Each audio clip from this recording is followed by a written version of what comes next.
अध्याय 2 जन सेवा और जन सेवक के विभिन्न दृष्टिकोण। गांव में पहुंचने पर एक्सपी सर और उनके छात्र एक स्थानीय पंचायत भवन में बैठक के लिए इकट्ठा हुए। गांव की सामाजिक संरचना और समस्याओं को समझने के लिए उन्होंने एक खुले मंच की व्यवस्था की थी। यह पहला मौका था जब उन्होंने गांव के लोगों से सीधा संवाद किया और उनके अनुभवों को सुना। एक्सपी सर ने बैठक की शुरुआत करते हुए एक महत्वपूर्ण प्रश्न उठाया, जो कि उनके यात्रा के उद्देश्यों को स्पष्ट करता था। जन सेवा और जन सेवक की अवधारणाएं अलग अलग लोगों द्वारा अलग अलग तरीके से व्याख्यायित की गई हैं। आप इस बारे में क्या सोचते हैं? गणेश ने पहले उत्तर दिया, अपनी नोटबुक को खोलते हुए। जन सेवा का अर्थ अक्सर सार्वजनिक भलाई के लिए काम करने के रूप में लिया जाता है, जैसे कि स्कूलों, अस्पतालों और सामाजिक कार्यक्रमों में योगदान देना।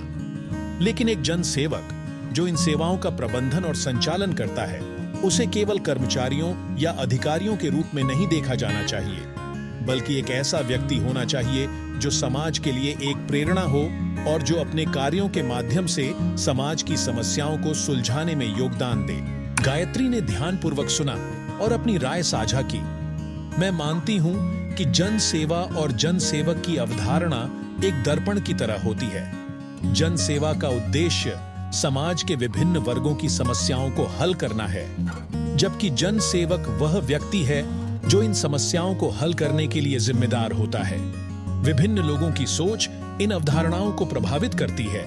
कुछ लोग इसे एक सामाजिक जिम्मेदारी मानते हैं, जबकि अन्य इसे सिर्फ एक पेशेवर दायित्व मानते हैं। वैष्णवी ने अपनी बात को जोड़ते हुए कहा, हमने देखा है कि कुछ लोग जन सेवा को एक शाही अधिकार के रूप में मानते हैं, जहां वे जनता की समस्याओं को हल करने के बजाय अपनी व्यक्तिगत या राजनीतिक महत्वाकांक्षाओं को पूरा करने की कोशिश करते हैं। इसके विपरीत कुछ लोग इसे एक पवित्र कर्तव्य मानते हैं, जो समाज की सेवा करने के लिए उन्हें प्रेरित करता है। राधिका ने तर्क को आगे बढ़ाते हुए कहा, मैंने गांव में कई बार देखा है कि एक जन सेवक जो समाज के प्रति अपने कर्तव्यों को गंभीरता से नहीं लेता, केवल अपनी स्वार्थी इच्छाओं को पूरा करने में व्यस्त रहता है।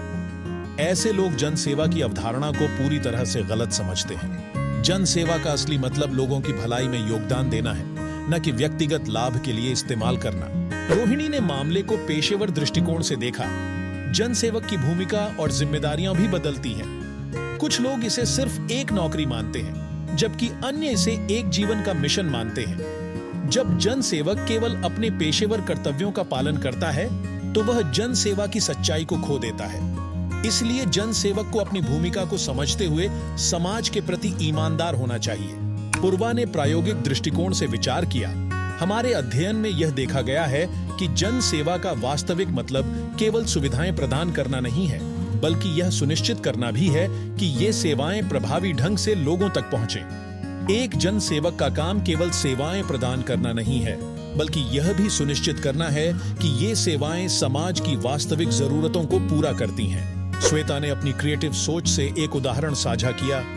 मैंने एक बार एक एनजीओ के साथ काम किया, जहां उन्होंने जन सेवा को एक समग्र दृष्टिकोण से देखा। उन्होंने समाज के सबसे गरीब वर्ग के लोगों की जरूरतों को पूरा करने के लिए नई तकनीकों और तरीकों का इस्तेमाल किया। उन्होंने दिखाया कि जन सेवा को नया दृष्टिकोण देने से कितनी बड़ी बदलाव आ सकता है। सुप्रिया ने नैतिकता की दृष्टि से कहा, जन सेवक को अपनी नैतिक जिम्मेदारी को समझना चाहिए। जब वे अपनी भूमिका को सही तरीके से निभाते हैं, तो वे समाज के लिए एक आदर्श बन जाते हैं। लेकिन अगर वे अपने कर्तव्यों को नजरअंदाज करते हैं, तो वे समाज की उम्मीदों पर खरा नहीं उतरते। पूजा ने व्यक्तिगत अनुभव को जोड़ते हुए कहा, मैंने कई बार देखा है कि गांव के कुछ लोग जन सेवकों को ही दोषी मानते हैं जब समस्याएं हल नहीं होती। लेकिन कभी-कभी जन सेवक के पास सीमित संसाधन होते हैं और उन्हें इन संसाधनों को उचित तरीके से बांटना पड़ता है। इसलिए एक जन सेवक को समाज की समस्याओं का समाधान ढूंढने में पूरी ईमानदारी और कुशलता से काम करना चाहिए। काव्यता ने निष्कर्ष निकाला, अंततः जन सेवा और जन सेवक की अवधारणाएं समाज की सोच और अपेक्षाओं पर निर्भर करती हैं। अगर समाज जन सेवकों से सही तरीके से सेवा की उम्मीद करता है और जन सेवक अपनी भूमिका को समझते हैं, तो यह पूरी प्रक्रिया सफल हो सकती है। एक्सपी सर ने सभी की बातों को ध्यानपूर्वक सुना और उनकी सराहना की। आप सभी ने बहुत महत्वपूर्ण बिंदुओं को उजागर किया है। जनसेवा और जनसेवक की अवधारणाएं समाज के मूल्य, मानक और अपेक्षाओं के अनुसार बदल सकती हैं। इस चर्चा से हमें यह समझने में मदद मिलती है कि वास्तविक जनसेवा केवल सुविधाएं प्रदान करने तक सीमित नहीं है, बल्कि समाज की समस्याओं को समझने और उनके समाधान के लिए एक गहरी प्रतिबद्धता की आवश्यकता होती है। गांव के लोगों ने इस चर्चा की सराहना की और एक्सपीएसआईआर और उसके छात्रों के प्रति अपने विचार साझा किए।